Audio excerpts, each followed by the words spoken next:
com vocês algumas reflexões que temos feito a partir das pesquisas que vêm sendo realizadas sobre essa questão do currículo da prática pedagógica. Eu peço licença, vou apresentar para vocês um material que vai orientar a nossa fala. Nós não ficaremos exclusivamente presos a esse material, mas ele vai ajudar a gente a pensar algumas questões que podem nos ajudar. Então, eu peço que me digam se estão vendo a apresentação, por favor.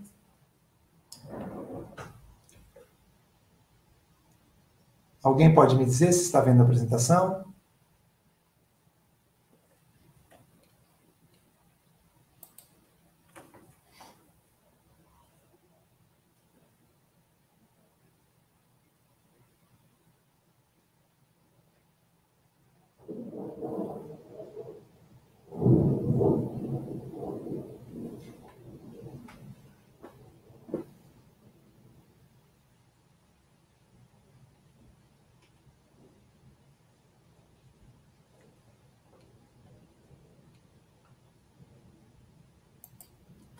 Eu tive que diminuir a tela porque eu não estava vendo o chat. Eu estou vendo só a tela, então eu preciso que vocês, por favor, me orientem.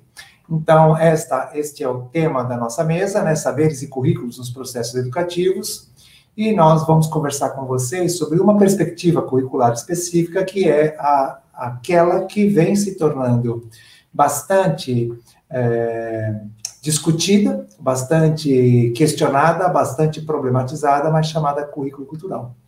Não é uma invenção nossa, né? Autoras do porte de Sandra Corazza já desenvolveram essa ideia muito antes da gente. Então, aqui, a gente presta uma homenagem a Sandra Corazza, professora da Universidade do Rio Grande do Sul, recentemente falecida, né? Então, ela foi uma das autoras a abordar essa questão, a defender essa questão, a apresentar essa discussão, e mesmo a noção de currículo cultural, ela é entendida de várias maneiras, e ela é abordada na literatura, nos estudos curriculares também, de várias maneiras. Mas a nossa preocupação aqui vai ser discutir com vocês essa noção de currículo cultural e fazer uma relação, uma conexão com uma característica dessa perspectiva curricular, que é o seu compromisso com a valorização do direito às diferenças, ou seja, o seu compromisso com a afirmação das diferenças. Então, nós, em linhas muito gerais, nós vamos caracterizar o currículo cultural, ou seja, dizer mais ou menos, né, o que vem sendo chamado de currículo cultural, o que isso representa, como ele vem sendo desenvolvido nas escolas. Eu vou, em certo momento, até falar em 2 ou 3 exemplos muito rápidos, só para que vocês tenham uma ideia do que se trata. E um outro objetivo é que a gente possa ressignificar a noção de conhecimento, e aí eu, claro, estou pensando na noção de conteúdo, aquilo que é trabalhado efetivamente na escola, aquilo que acontece na escola, aquilo que ocupa o tempo escolar. Então, e por último, reconhecer, mais um objetivo, reconhecer a relevância de um currículo a favor das diferenças. Então, primeiro, a gente vai trazer elementos que ajudem as pessoas a entenderem, pelo menos a noção que nós estamos trabalhando de currículo cultural, depois discutir o lugar do conhecimento no currículo cultural, e como isso se conecta com uma perspectiva de trabalho a favor do direito às diferenças, a valorização do direito às diferenças, a afirmação das diferenças. E eu aproveito para fazer uma rápida propaganda. O texto que nós estamos utilizando como referência, que foi um texto publicado em dezembro do ano passado, nesta coletânea, que é uma coletânea de comemoração dos 50 anos da Faculdade de Educação e dos 60 anos da Escola de Aplicação, que é vinculada aqui à Faculdade de Educação. Então, se você acessar, né, de forma gratuita, acessar o portal de livros abertos da USP, você, num certo momento, você se depara né, com o livro e com este capítulo. Né? Então, o currículo cultural, pode observar que é o mesmo, exatamente o mesmo título, né, da nossa conversa. Então, você vai poder, depois, né, com alguma tranquilidade, conhecer um pouquinho mais, né, ter um contato mais intenso, né, e eu penso que talvez até bem mais interessante do que a nossa exposição. Bom, alguns pressupostos para que a gente possa pensar no currículo cultural. Em primeiro lugar, né, estamos trabalhando com uma ideia de sociedade que não é a mesma sociedade que eu, por exemplo, conheci quando criança ou mesmo quando jovenzinho. Né? Então, entendemos esta sociedade que nós estamos vivendo agora, que alguns autores com os quais estabelecemos sintonia vão chamar de sociedade contemporânea. Outros autores, outras autoras vão chamar de sociedade pós-moderna, que é, portanto, uma sociedade diferente daquela que estava comprometida com determinados elementos, né, com determinadas características. Então, para a gente marcar algumas características, esta é uma sociedade multicultural, esta é uma sociedade neoliberal, esta é uma sociedade globalizada, né, para o bem e para o mal, muito mais para o mal do que para o bem, e esta é uma sociedade profundamente desigual. Nós temos práticas nesta sociedade, práticas que todos nós aqui partilhamos, que às vezes nada tem a ver com as tecnologias, né, só para que você não pense que eu estou falando das tecnologias, nós temos práticas culturais que eram impensadas há 10, 15, 20 anos atrás. Nós temos formas de relacionamento entre as pessoas que eram pouquíssimo presentes ou talvez até não existissem há 10, 20, 15, 30, 10, 20 e 30 anos atrás. Nós temos formas de relação profissional, né, formas de vínculo com o trabalho que também são diferentes.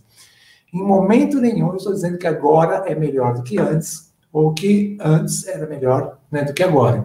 O que eu estou querendo colocar é que esta sociedade, ela exige das instituições um tipo de comprometimento, ou um tipo de responsabilidade, ou um tipo de ação, ou seja, ela demanda das instituições uma função que pode ser, e no nosso entender, no caso da escola, é bem diferente do que aquela, né, de 10, 15, 20, 30 anos atrás. Então, esse é um pressuposto importante para a gente pensar a perspectiva curricular cultural que nós vamos aqui desenvolver.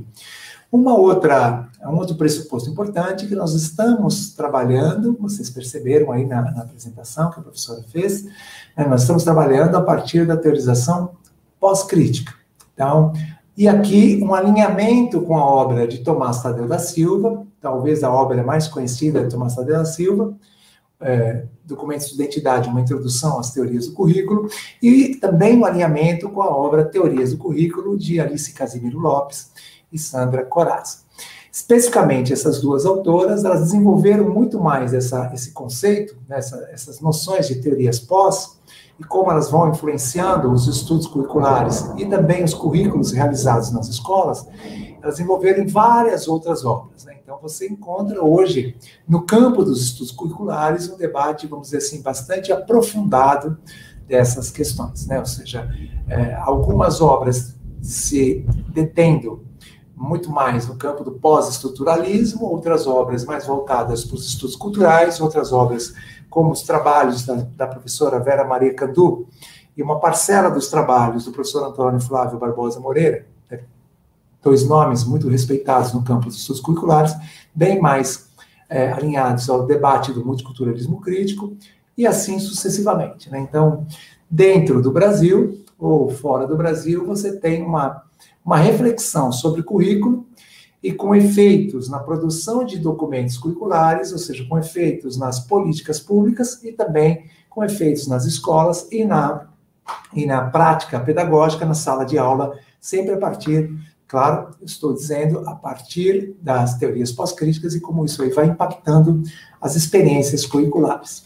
Bom, marcadas essas questões, é importante que a gente extraia desses dois primeiros pressupostos, das teorias pós e da noção de sociedade contemporânea, alguns conceitos importantes para a gente depois desenvolver muito rapidamente a ideia de um currículo cultural. Então, quando nós estamos falando de cultura, qual noção de cultura nós estamos utilizando? Então, você encontra na literatura muitas definições, se vocês quiserem, né, ou muitas concepções de cultura. Nós estamos trabalhando aqui com a ideia de cultura, que se tornou bastante conhecida a partir das produções alinhadas a um campo chamado estudos culturais. E, mais especificamente, os estudos culturais na sua vertente pós-estruturalista. Então, estamos trabalhando com a noção de cultura como campo de disputas, como esse território em que grupos disputam a validação dos significados. As formas de conceber as coisas do mundo, elas não estão dadas a priori, elas resultam de batalhas, de enfrentamentos, de lutas pela significação. Lutas essas, como vocês devem estar imaginando, sempre atravessadas pelas relações de poder. Então, a depender das condições que um determinado grupo tem para defender uma certa representação de qualquer coisa do mundo, a depender das condições que ele tem para fazer isso, aquele significado que ele vai atribuindo vai se disseminando, vai sendo apropriado, vai sendo validado, vai sendo legitimado pelos outros grupos sociais, ou seja, ele vai impondo o seu significado sobre as coisas do mundo. Então, vou usar um exemplo que talvez seja o exemplo mais corriqueiro, mais comum, mas talvez o mais importante, né? Então, não há dúvida que hoje nós concebemos a noção de homem e mulher de uma maneira muito diferente daquela que nós concebíamos, talvez há 10, 15, 20, 30 anos atrás. Então, isto se dá num terreno bastante disputado de significações. Ou seja, foi graças a muita luta, graças a a muito sofrimento, graças a alguma produção teórica que vem se tornando cada vez mais consistente, que hoje nós fazemos uma discussão de gênero nas escolas, que nós fazemos essa discussão nas universidades, e que nós hoje concebemos o papel da mulher e o papel do homem de uma determinada maneira. Todas as pessoas que estão acompanhando essa nossa apresentação sabem muito bem que isto nem sempre foi como a gente está pensando aqui agora, né? Ou seja, há bem pouco tempo atrás no Brasil a mulher não tinha direito a votar. Há bem pouco tempo atrás, né? Porque você pode falar, nossa, mas a mulher já vota há mais de 80 anos, né? Mas na história do país e na história da humanidade isso não é nada, né? Então, há bem pouco tempo atrás a mulher não podia ir à escola. Há bem pouco tempo atrás, a mulher não podia jogar futebol, né? Então, até 1979, a prática do futebol era proibida pela legislação às mulheres. Talvez muitas pessoas que estão aqui acompanhando não saibam disso, mas esta pouca presença da mulher no futebol durante muito tempo se deve, inclusive, às questões legais. Obviamente, né, uma legislação sexista, uma legislação que concebia a mulher de uma determinada maneira, e evidentemente que hoje, felizmente, né, a disputa foi mostrando outra forma de entender essa questão. E quem pensa nisso, pensa também na representação de escola, pensa também na representação de trabalho, na representação de casamento, na representação de qualquer, né, coisa que a gente possa pensar, né? Bom, dito isto, é importante lembrar para vocês, né, gente, que se o currículo nada mais é do que um recorte da cultura, a discussão de, afinal de contas, né, qual cultura que vai estar no currículo é uma discussão muito importante, é uma discussão política, ela se dá no campo político. Então, é muito importante que o professor, que a professora atue nesse sentido, mas que o professor, a professora, e ninguém se sinta um pouco constrangido, ou um pouco triste, ou um pouco chateado, ou ofendido, se as famílias também querem participar dessa discussão. Ou se a gente reconhece que o debate do currículo começa em outros lugares, né, que às vezes não tem muita relação com a sala de aula. Começa na esfera, né, do poder público, começa na Câmara dos Deputados para dizer,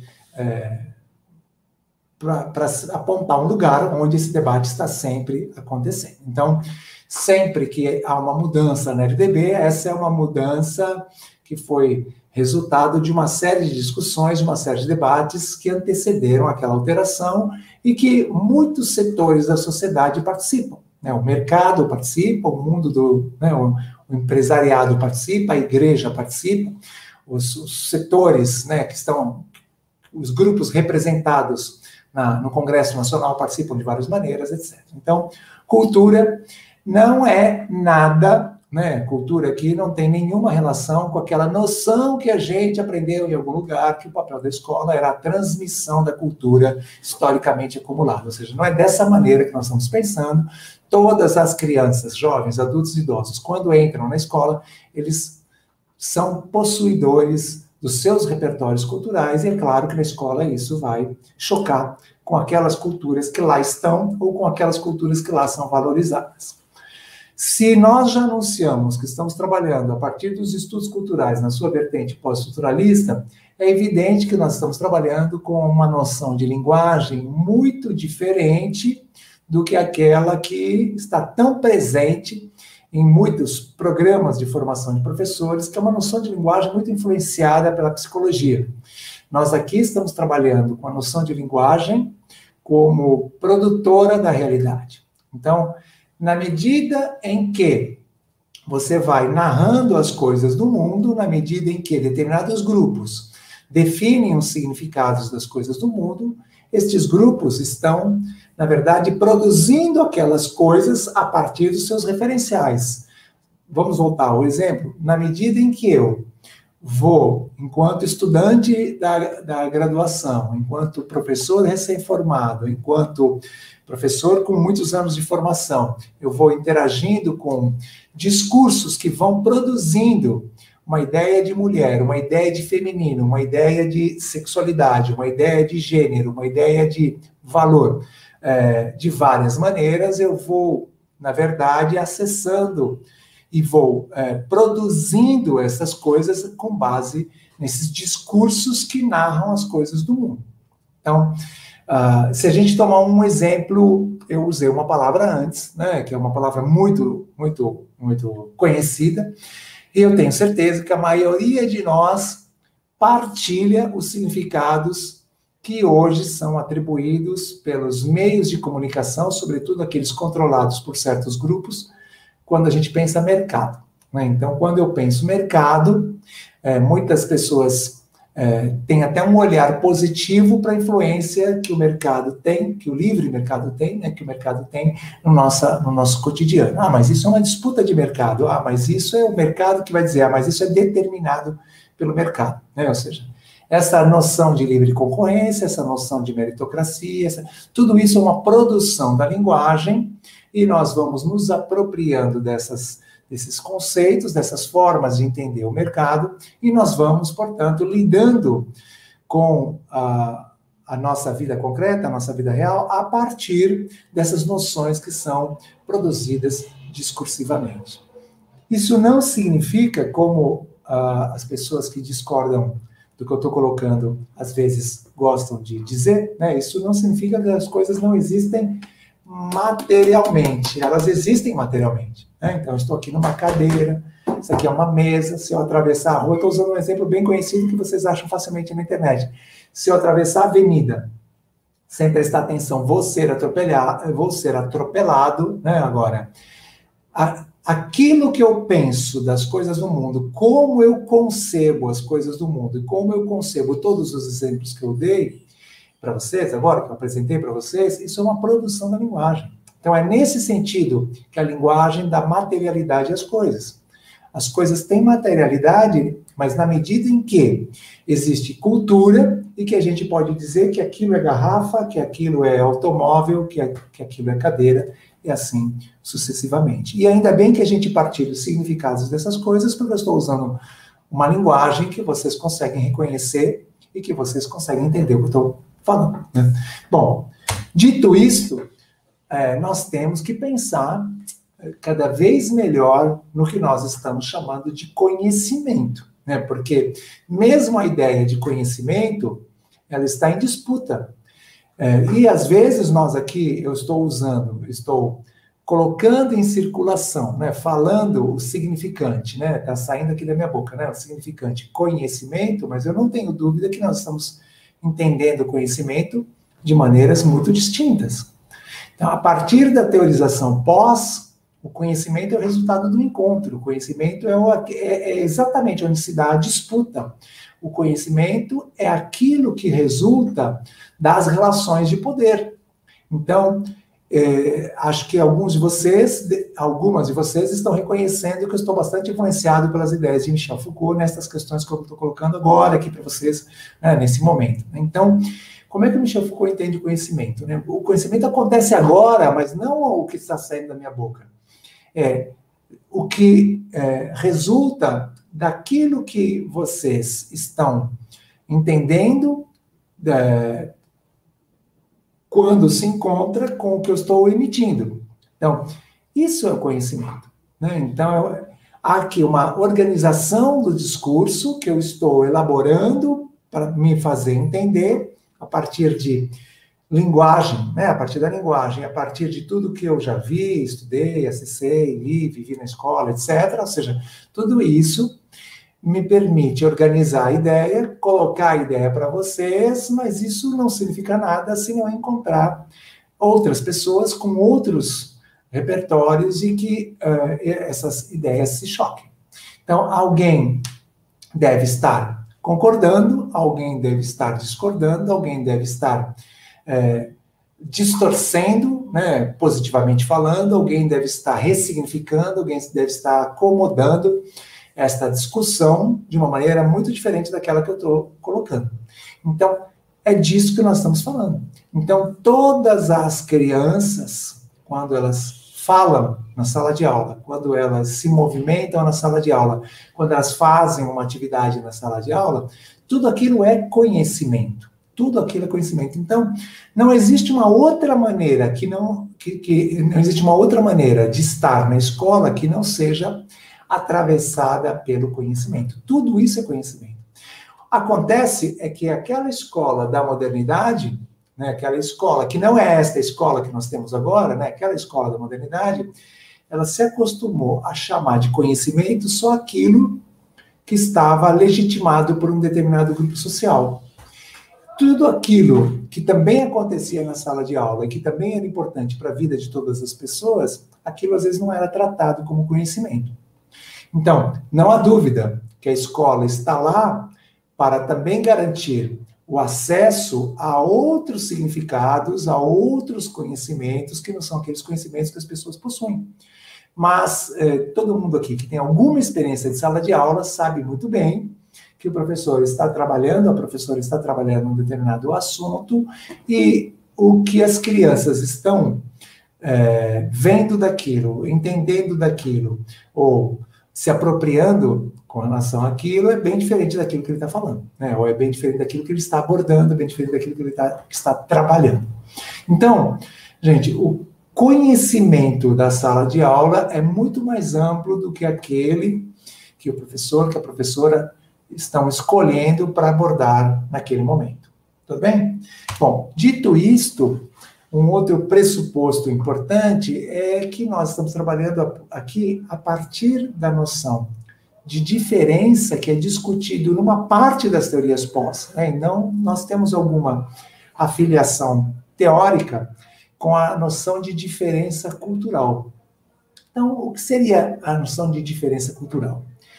Nós só podemos dizer que certas coisas são A, B, C ou D, na medida em que a gente entende que elas não são X, Y e Z. Então, tudo é diferença no sentido que a diferença está contida nas identidades. As diferenças estão contidas na identidade. Então, eu só consigo dizer para você caneta, e você só se torna capaz, né, de conceber a caneta, porque você percebe que essa caneta não é a parede, não é a bola, não é o significante, né? Caneta não é o mesmo que bola, parede, telefone, computador, né? Cabelo, pessoa, roupa, etc. Certo? Ou seja, ainda bem né, que uma coisa é uma coisa, outra coisa é outra coisa. Só que só tem um problema.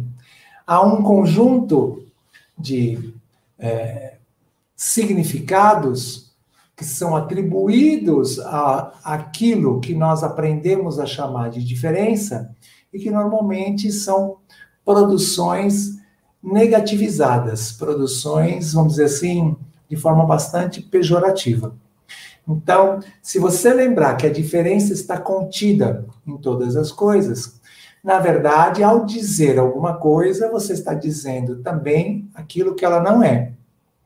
Só que, normalmente, nós lidamos com a cultura sempre tentando nos aproximar da identidade, né? Sempre tentando entender que é o jeito correto, né? E me desculpe assim a explicação um pouco binária, né? Mas o jeito certo, o jeito correto, é o jeito da identidade, e tudo aquilo que não é bom, né? Tudo aquilo que atrapalha, tudo aquilo que incomoda, tudo aquilo que distorce, tudo aquilo que é incontrolável, passa a ser a diferença. Acontece, né, gente, que numa sociedade contemporânea, numa sociedade multicultural, numa sociedade globalizada e principalmente numa sociedade profundamente desigual, a diferença está na sala de aula, a diferença está na escola, a diferença está sempre que você abre a porta da sua casa e você sai para a rua. Ou seja, o próprio contato, né, com outros grupos sociais, o próprio contato com outros exercícios profissionais, o próprio contato com outro gênero, o próprio contato é o contato com a diferença.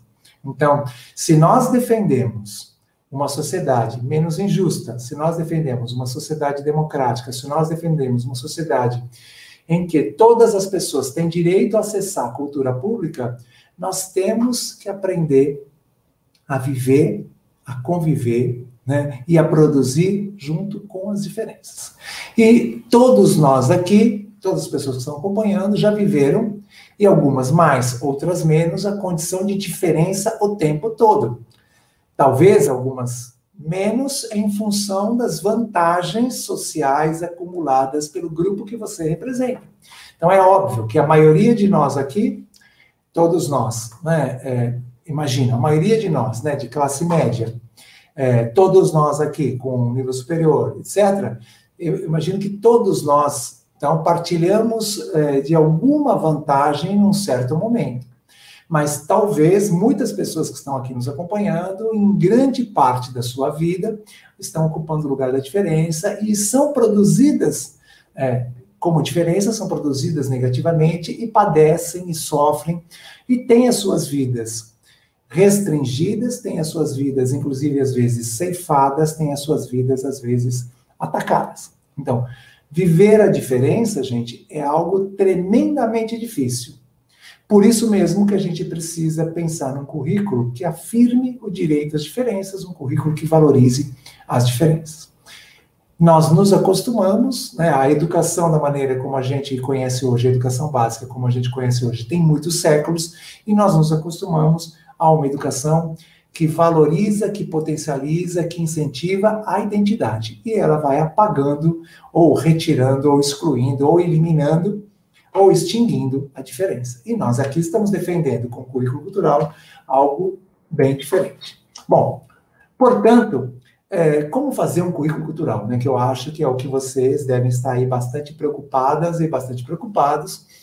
E eu estou aqui recomendando a leitura do capítulo, onde a gente pode alongar mais, né, e defender, inclusive mostrando como a base nacional não é uma perspectiva, não é um documento curricular alinhado às diferenças. Ela está com outro projeto de formação de sujeito, portanto, outro projeto de formação, outra noção de sociedade. Bom, nós nos acostumamos, né, graças à influência vamos dizer assim, do currículo tradicional, né, que abarca várias vertentes, e mesmo do currículo crítico, nós nos acostumamos a ensinar conteúdos.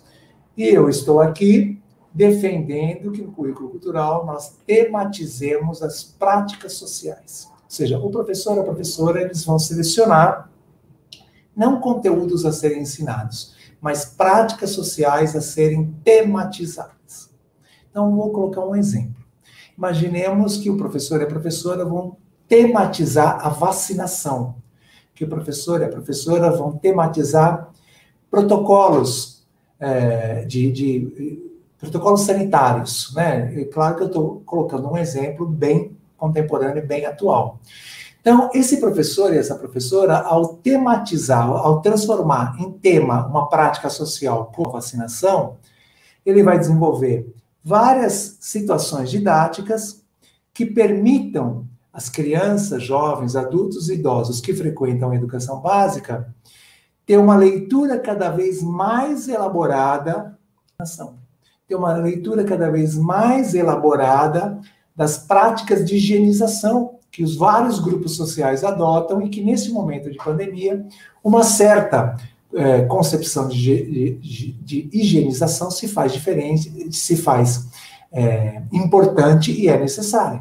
Então, é interessante a gente perceber, não é que o professor vai ensinar a doença, né, os efeitos da doença, etc, etc. Né? Não, o professor vai tematizar a prática de vacinação, o professor vai tematizar os protocolos, o professor vai tematizar uma festa popular, o professor e a professora, né, vão tematizar as relações comerciais, as relações amorosas, as relações políticas, ou vai tematizar uma brincadeira, vai tematizar, ou seja, na verdade, o currículo é um currículo organizado por temas.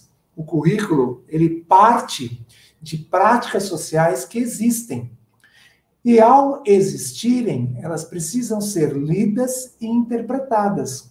Então, o que é aprender na perspectiva cultural do currículo? Aprender nada mais é que melhorar, aprimorar, qualificar a capacidade de ler as práticas corporais e de ler as práticas sociais e de produzir as práticas sociais. Então, eu, enquanto criança pequena, acompanho um parente no supermercado, na venda do bairro, etc., e eu percebo que lá uma relação está acontecendo de compra e venda de um determinado produto alimentício. Agora, quem aqui tem criança em casa ou quem convive com criança de alguma maneira, às vezes as crianças pensam que a gente pode passar o cartão indefinidamente, né? Ah, mas eu não tenho dinheiro, mas passo o cartão. Ou seja, para a criança ainda é um pouco complicada aquela relação, porque ela tem uma leitura a partir da sua experiência direta. Na medida em que o assunto é tematizado, o professor e a professora ajudam a criança a entender quais são as relações que estão ali envolvidas, o que significa aquele ato, qual é o valor que, né, uma determinada compra tem, etc, etc, etc. Então, se você parar para pensar numa festa popular, onde as pessoas ocupam funções diferentes nessa festa, onde tem música ou não tem música, onde tem um certo tipo de vestimenta ou não tem um certo tipo de vestimenta, ou seja, daria para a gente pensar numa infinidade de práticas sociais que podem ser transformadas em temas culturais. E por que a importância do currículo? Por que se chama currículo cultural? Porque o que está no cerne, no centro, é a cultura. É a maneira como a cultura efetivamente acontece. Ou seja, uma prática social é a leitura. Uma prática social é a produção de um vídeo. Uma prática social é uma obra de arte, resulta numa obra de arte, né? Ou seja, uma prática social, uma telenovela é uma prática social. Assistir a telenovela também é uma prática social. A telenovela é um produto cultural. Mas a produção da telenovela ou a produção de um vídeo, isso é uma prática social. Então, se vocês pararem para pensar, né, como é que se organizaria um currículo? Como é que tem se organizado um currículo nessa experiência? O professor e a professora selecionam práticas sociais. E aí, para que entendam esse mecanismo de seleção das práticas sociais, eu recomendo a leitura, etc, etc, né, porque lá a gente escreveu um pouquinho.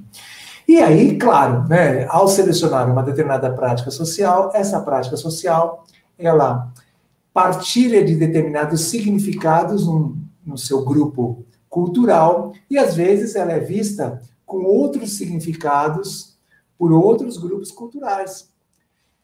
Por isso que um exercício importante que deve ser feito em sala de aula é a problematização ou a desconstrução, né, quando a gente tematiza. Isso acontece, né, o currículo cultural problematiza e desconstrói discursos. Então, voltemos lá para a vacinação. Gente, chega a ser até surpreendente, né, para não dizer um termo mais, né, um termo inadequado num evento científico, acadêmico e pedagógico como esse, né, a maneira como certas autoridades se referem à vacinação ou certas autoridades se referem à pandemia, à contaminação, aos protocolos, etc. Ou seja, há que se discutir, há que se analisar, há que se problematizar esses discursos. Há que se problematizar o discurso da economia, né? Há que se problematizar o discurso do retorno obrigatório às atividades presenciais nas escolas, há que se problematizar o discurso do sofrimento em função da permanência no isolamento social. Ou seja, se você parar para pensar, né, nesse tema que nós estamos usando de exemplo, na vacinação, você tem uma quantidade grande de discursos sobre as práticas de higienização, né, os protocolos sanitários, sobre a própria forma de disseminação da doença. Então, você tem aí uma série de elementos, né, para você parar para pensar, para você problematizar, para você reconhecer os discursos que circulam e para que você, ao exercitar, né, ao exercer com as crianças o direito de crítica aos discursos, você vai ajudando as crianças, jovens, adultos e idosos a entender como é que esses discursos são produzidos, a quem eles interessam e a quem eles prejudicam. Então, o processo de desconstrução, na perspectiva pós-estruturalista, é entender como se dá essa produção, essa construção do discurso, quem foi favorecido e quem foi negligenciado. E aí, claro, né, gente, se o professor ou a professora estão tematizando as práticas sociais, se as crianças, jovens, adultos e idosos chegam na escola com representações sobre aquelas práticas sociais, ou se eles assistem vídeos que o professor prepara, ou se eles leem textos que o professor escolhe, ou se eles convidam alguém para ir lá na escola para conversar com as crianças sobre aquela prática social, normalmente representantes daquela prática social. Vamos retomar, né? Se o professor ou a professora estão tematizando as relações comerciais, as crianças fazem uma volta no bairro, vão na venda, perguntam se aceita cartão, se não aceita cartão, quanto cobra de taxa, se tem taxa, como é que tem o reajuste dos preços, o que é inflação, etc. Para a pessoa da venda, né? Para a pessoa lá que está trabalhando na vendinha do bairro. Se o professor leva um fragmento de uma notícia, né, da parte de economia, né, de um site, de um noticiário, etc. Ou seja, todos esses discursos sobre aquele elemento, esse entrecruzamento de conhecimentos, permitem a produção de uma ideia mais elaborada, de uma leitura mais qualificada sobre aquela prática social. E é evidente, né, e a partir dos exemplos que eu fui usando, vocês perceberam, é evidente que o discurso científico sobre aquela determinada prática social, ele é muito relevante. Talvez ele seja uma explicação mais elaborada, porque ela é resultado de um processo, né, metodológico de produção.